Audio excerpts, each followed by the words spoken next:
News Panorama is a TV news magazine program that gives you the story behind the story. It tells the stories the way they should be told by capturing the larger scale.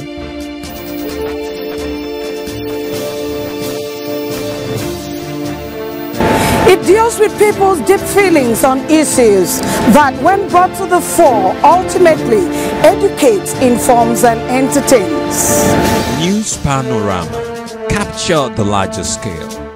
Agriculture is recognized as a primary livelihood source for many rural people in Africa, an essential contributor to economic growth.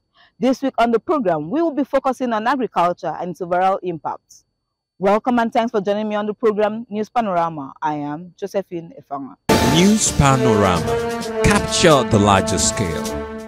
If you have just tuned in, you are watching News Panorama. Agriculture is the backbone of many economies, providing employment, food security, and economic growth. However, farmers face significant challenges, which raises the need for agricultural subsidies in order to address these issues. Ifeoma Nekpeita tells us more, the report. Cross River State agricultural sector employs 70% of its workforce and significantly contributes to Nigeria's agricultural GDP. Despite its potential, the sector faces numerous challenges.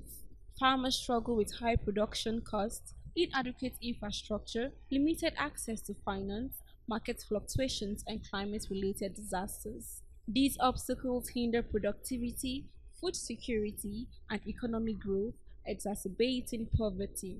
Agricultural subsidies are crucial to bridging the gap between potential and reality. Subsidies alleviate financial burdens, enhance resilience, and promote sustainable practices. Subsidies enhance productivity, food security, and economic growth by promoting environmental sustainability, empowering farmers, fostering innovation, and adapting to climate change. They also stimulate local economies, create jobs, and reduce poverty. Effective subsidy programs require targeted interventions, prioritizing vulnerable groups. Effective subsidy programs requires targeted interventions, prioritizing vulnerable groups. Collaborations with agribusinesses, NGOs, and training institutions facilitate capacity building. Regular monitoring, evaluation, and infrastructure development, including irrigation systems, storage facilities, and markets, ensure transparency, accountability, and sustainability. Speaking, some cross-variants noted that subsidies in the agricultural sector would be helpful and beneficial to farmers. Good idea. Yes, if government help farmer, yeah, that is a good idea. It will help our people here. Our agriculture will going well. That is very nice. That is good and fair. They have a very larger land to farm. So if they can give me loan, then I can go on. Because based on the economy of the country, things are so hard. So if government can come and give me loan, then I can even leave everything I'm doing and go for farming. Others, while noting that subsidies are essential for effective farming, stated that the subsidies should be enlarged into other sectors of agriculture like land, machineries, etc. I think subsidy will help the economy and farmers. I'm a farmer, like I just finished school, so I'm trying to do vegetables. I'm planting okra large scale. So when I went to the market and asked the price of okra, it's expensive like the seed. So if subsidy, is put on most of these things like the seeds, fertilizers, a lot of important commodities like this is gonna encourage farmers a lot. So yeah, subsidy is gonna boost and encourage lots of farmers. Subsidy is very, very important, especially in the area of agriculture. You see, not just subsidy in the area of seeds, providing seeds, but subsidy in the area of providing availability for land. There's some people that are ready to farm, but they don't have land to farm. And when we talk about machinery, people need machinery. It depends on the scale at which they want to plant. We have people that do large scale and small scale. But right now, because of shortage of food in the country, I think many people want to do large scale because they want to farm their product and also sell it out. at the end of the day make profits. For CRBC News Panorama, Ifeanyi Equita reporting. The use of waste as a resource has gained significant attention in recent years as a means to promote sustainability, reduce environmental impact, and create economic value. This approach, often referred as the circular economy, aims to minimize waste generation by reusing, recycling, and recovering materials. This was recently witnessed in Cross River State. Idong Osdesian brings more details in the report.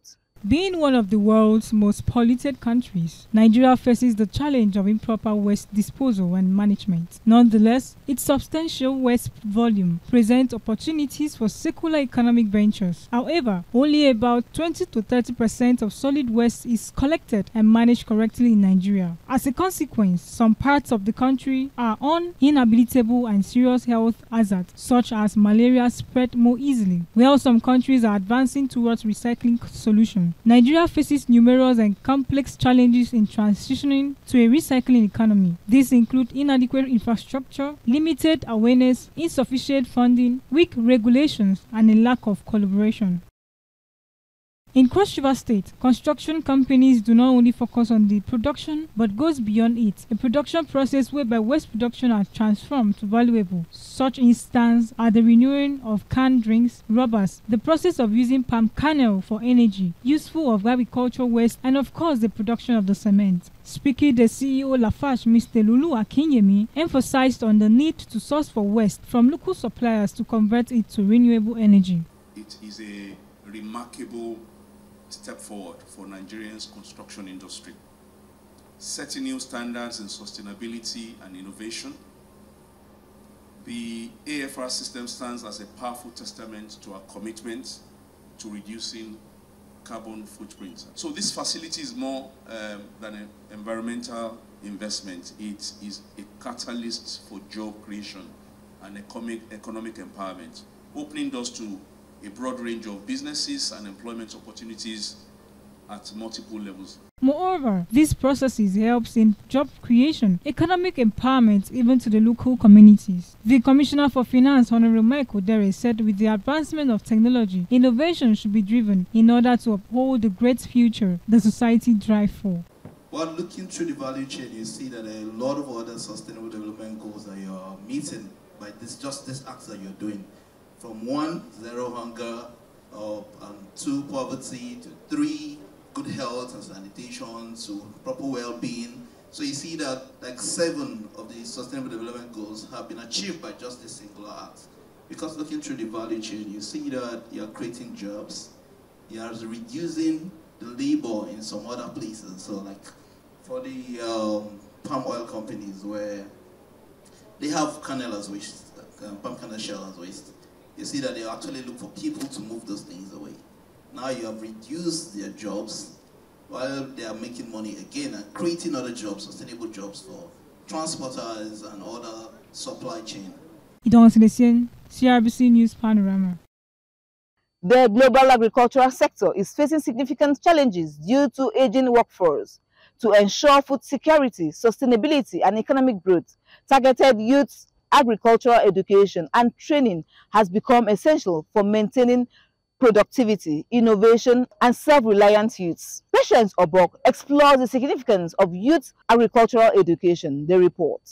Recently, in Cross River State, the state government has paid a great deal of seriousness and contribution to the agricultural sector by supporting its ministry and farmers with a total of 3.5 million subsidized sprouted oil palm nuts as a sense of encouragement. Agriculture is one thing that has impacted the economic growth in Cross River State and it cannot be overstated or overlooked. Agriculture impacts the state by generating revenue, offering employment for rural communities, and preserving natural resources. The essence of the need for educating the youth on agriculture ensures that the agricultural sector remains vibrant, productive, and sustainable. It also empowers the youth with knowledge, practical skills. It enables and encourages them with entrepreneurship. It can also be seen as a ladder for business opportunities. Youth can benefit from agricultural education by getting exposed with collaboration with agricultural organizations to innovate farming or other relating practices. Agricultural development is really important because it can help a lot. If you check presently now, farmers are the ones making most money due to crops, and you you see, things are difficult. Mostly government workers and the rest, most of them don't even earn per month the way farmers do. I would like to encourage those who are doing it. It's not bad to be a farmer actually. So like, yes, agriculture, it can really help. It helps a lot. With the present situation we're having in this country, I think agriculture is one of the best things now for someone and his or her family. So I would like to venture in agriculture because one, it will provide me with food, so which is one of the most consumable things that for this country. So I would like to venture in agriculture. Some respondents charged youth to venture more into agriculture, especially because of the economic crisis in the country. Of course, I would like to venture into agriculture, especially the present economy. You know, people in the farming system are actually benefiting a lot. And also it's going to help me as an individual and also help the government, my family as well. Others advise government to empower youth with finances to help develop them as young farmers. They empower them financially to go into agriculture, not into business. At least when they go into agriculture and they plant, when they have it, they can sell it and have more money. These ones opine that venturing into agriculture can serve as a source of employment, as employment is one of the major concerns of the youth. For CRBC News Panorama, Patience Obok reporting. Agriculture is a major source of GHGs which contribute to the greenhouse effect and climate change. However, the changing climate is having far-reaching impacts on agriculture production, which are likely to challenge food security in the future. There are numerous effects of climate change on agriculture, many which are making it harder for agricultural activities to provide global food security. Rising temperature and changing weather patterns often result in lower crop yields due to water scarcity caused by droughts, heat waves, and flooding. Idoma Sidesian tells us more, the report. Climate change and extreme weather events are affecting farmers in Nigeria and the state, causing low crop yield, soil loss, and also affecting crop yield, including agriculture production. Climate change, according to experts, is significantly affecting agriculture production and has the capacity to impact food security. Its effect on farming process can lead to losses and increase in food prices. Some areas will also become climatically unsuitable for farming certain crops. Changes in rainfall patterns, extreme heat, increase in storm and floods are some of the impact of climate change farmers in Nigeria are grappling with. Addressing the impact of climate change, others noted that climate change requires approaches including sustainable agricultural food system and social protection program to ensure communities have access to nutritional food. It's been devastating in Lagos State because unfortunately this year we have a very long drought for our dry season spell, and because of that, many farmers lost so many of their seedlings during the dry spell. They planted thinking the rains will still continue, and all of a sudden the rain stopped, and the rain stopping took over 11 weeks before the rain started again. What we're encouraging many farmers to do now is to do smart agriculture, and by smart agriculture I mean you can plant anytime, but you'll be using irrigation, because what the plant really needs is the sun, and once the water is available, you can do your planting all the year round. In Cross River State, where we witnessed an heavy flow of rain and wind recently, most farmers expressed dissatisfaction of the process, saying that crops are endangered by climate change, to include wheat, corn, rice, and other suitable crops. Climate change has been a thing that we've been experiencing in this part of the world, and generally in the world. It has to do with the conditions not being as usual. And because of what is happening now, we've been experiencing flooding, experiencing unnecessary heat that is coming around, and this to a large extent is affecting agricultural activities. Climate can increase or decrease productivity of crops. If for temperature, like temperature now, if the temperature is excessive, it can affect, it can cause stress on crops, it can cause stress on the livestock. And sometimes if there is flood, where there is excess water, cause flooding. Flooding also can wipe out soil, fertility, flood farmland and cause a heavy, huge farm loss. Even in livestock, when the heat in the environment is high, it can cause heat stress on animals, and even crops can die back. However, the frequency of good harvests is now threatened by the effect on climate change and unpredictable weather patterns. Experts say climate-smart agriculture, consistent yields of food, and be more strategic with the crops we grow. We must identify the stables in every geographical and agroecological zone, accentuate their production and thereby consolidate the gains made therefore in order to attain real food security by exploiting competitive as well as comparative advantage. Everything that is being done in agriculture depends on the climate. So the farmers do look at when the rain will start to prepare their land to know what kind of crops they will plant, so that they will, of course, when during the harvest they will have the maximum yield. So this climate change is very, very critical. As you can see, it is very, very difficult for farmers to predict when there will be rain.